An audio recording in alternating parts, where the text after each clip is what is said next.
সুস্বাগতম weather of West বেঙ্গলে। আমি সমদীপ পুততুণ্ড। আগামী 3 দিন কেমন উত্তর এবং দক্ষিণবঙ্গের জেলাগুলিতে আবহাওয়া পরিস্থিতি থাকতে চলেছে চলুন দেখে নেওয়া যাক।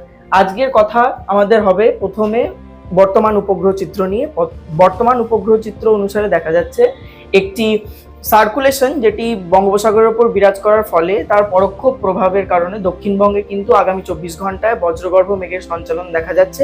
একটি ট্রাফ লাইন যেটি কিন্তু না বেঙ্গলের ওপর দিয়ে না যাওয়ায়ও তার পরোক্ষ প্রভাব রাখছে পুরুলিয়া এবং পার্শ্ববর্তী অঞ্চলে, যার ফলে কিন্তু সন্ধ্যের দিকে কোথাও কোথাও বজ্রগর্ভ মেঘের সঞ্চালনের কারণে হালকা বৃষ্টিপাত লক্ষ্য করা যাবে।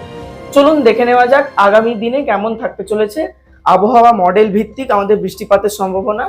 মডেল ভিত্তিক বৃষ্টিপাতের সম্ভাবনাতে দেখা যাচ্ছে প্রথমে চলুন দেখে নেওয়া যাক 24 তারিখ কেমন থাকতে চলেছে আমাদের আবহাওয়া পরিস্থিতি। 24 তারিখ কিন্তু আসানসোল অর্থাৎ পুরুলিয়া পার্শ্ববর্তী অঞ্চলে প্রথমে বৃষ্টিপাতের লক্ষ্য করা যাবে, যেটি কিন্তু সমগ্র জায়গা জুড়ে বৃষ্টিপাত লক্ষ্য করা যাবে পুরো 24 তারিখ। 25 তারিখে একটু স্পষ্টত ঠিকঠাক ওয়েদার থাকার কারণে এবং কোথাও কোথাও বজ্রগর্ভ মেঘ সঞ্চালনের কারণে বৃষ্টিপাত কিন্তু তুলনামূলকভাবে লক্ষ্য করা যাবে না। ক্লিয়ার স্কাই কন্ডিশন থাকবে। 26 তারিখেও কিন্তু কোথাও কোথাও কলকাতা এবং পার্শ্ববর্তী অঞ্চলে কিন্তু বৃষ্টিপাতের সম্ভাবনা রয়েছে এবং সেটি কিন্তু হালকার উপর দিয়েই যাবে।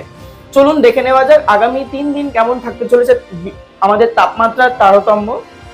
24 তারিখ দেখা গেলেও আমাদের বিভিন্ন জেলায় কিন্তু প্রায় 31 থেকে 29, 28 এবং 30-র মধ্যেই থাকতে চলেছে এবং ঘোরাফেরা করবে সর্বোচ্চ তাপমাত্রা। এবং এই বৃষ্টিপাতের কারণে তাপমাত্রা কিন্তু ক্রমশ কমতেও পারে দেখা যাচ্ছে আগামী 24 ঘন্টায়, কারণ এই বৃষ্টির কারণে তাপমাত্রা একটা বৃহত্তর কম হওয়ার সম্ভাবনা নেই, কিন্তু আগামী দিনে তাপমাত্রা কিন্তু বৃদ্ধি পাবে সর্বোচ্চর ক্ষেত্রে। সর্বোচ্চ তাপমাত্রা প্রায় 31 ছুঁতে পারে আগামী 3 দিনে কলকাতা এবং পার্শ্ববর্তী অঞ্চলে। চলুন দেখে নেওয়া যাক আগামী দিনগুলোতে কেমন থাকতে চলেছে প্রত্যেক দিন ভিত্তিক কিরকম থাকতে চলেছে আমাদের বৃষ্টিপাতের বন্টন। বৃষ্টিপাতের বন্টন যদি দেখা যায় হালকা থেকে মাঝারি বৃষ্টিপাত প্রায় গাঙ্গেয় পশ্চিমবঙ্গের উপকূলবর্তী অঞ্চলগুলি অর্থাৎ পুরুলিয়া, বাঁকুড়া, পশ্চিম Medinipur, east Medinipur, Jhargram, Hooghly, Howrah, Kolkata, south 24 Pargana, north 24 Pargana সব জায়গায় থাকতে চলেছে এবং হালকা কোথাও কোথাও গুড়ি গুড়ি বৃষ্টির সম্ভাবনা থাকতে চলেছে মুর্শিদাবাদ, নদিয়া, বীরভূম, পূর্ব বর্ধমান, পশ্চিম বর্ধমান এইসব অঞ্চলগুলিতে। চলুন দেখে নেওয়া যাক আগামী দিন অর্থাৎ 28 তারিখ কেমন থাকতে চলেছে। অর্থাৎ পুরুলিয়া, বাঁকুড়া, পশ্চিম মেদিনীপুর, ঝাড়গ্রাম, ইস্ট মেদিনীপুর, হাওড়া, কলকাতা, সাউথ 24 পরগনা সব জায়গায় গুড়ি গুড়ি বৃষ্টিপাতের সম্ভাবনা রয়েছে। কোথাও কিন্তু ভারী বৃষ্টি থাকবে না। স্বচ্ছ আকাশ কিন্তু আগামী 3 দিন লক্ষ্য করা যাবে না।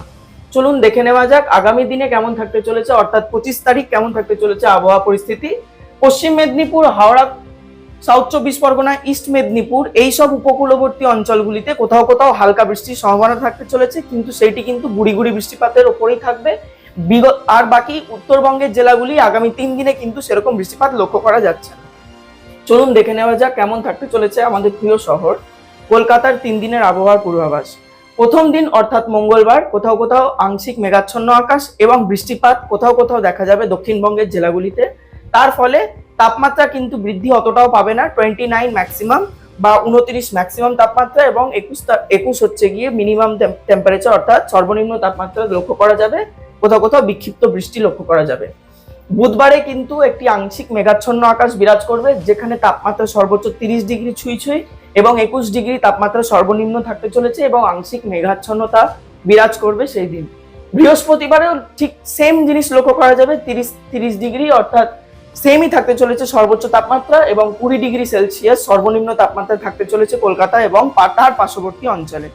আমাদের সাথে জুড়ে থাকুন এবং ওয়েদার অফ ওয়েস্ট বেঙ্গলের ফেসবুক এবং ইউটিউব চ্যানেলকে সাবস্ক্রাইব এবং ফলো করতে ভুলবেন না। ধন্যবাদ।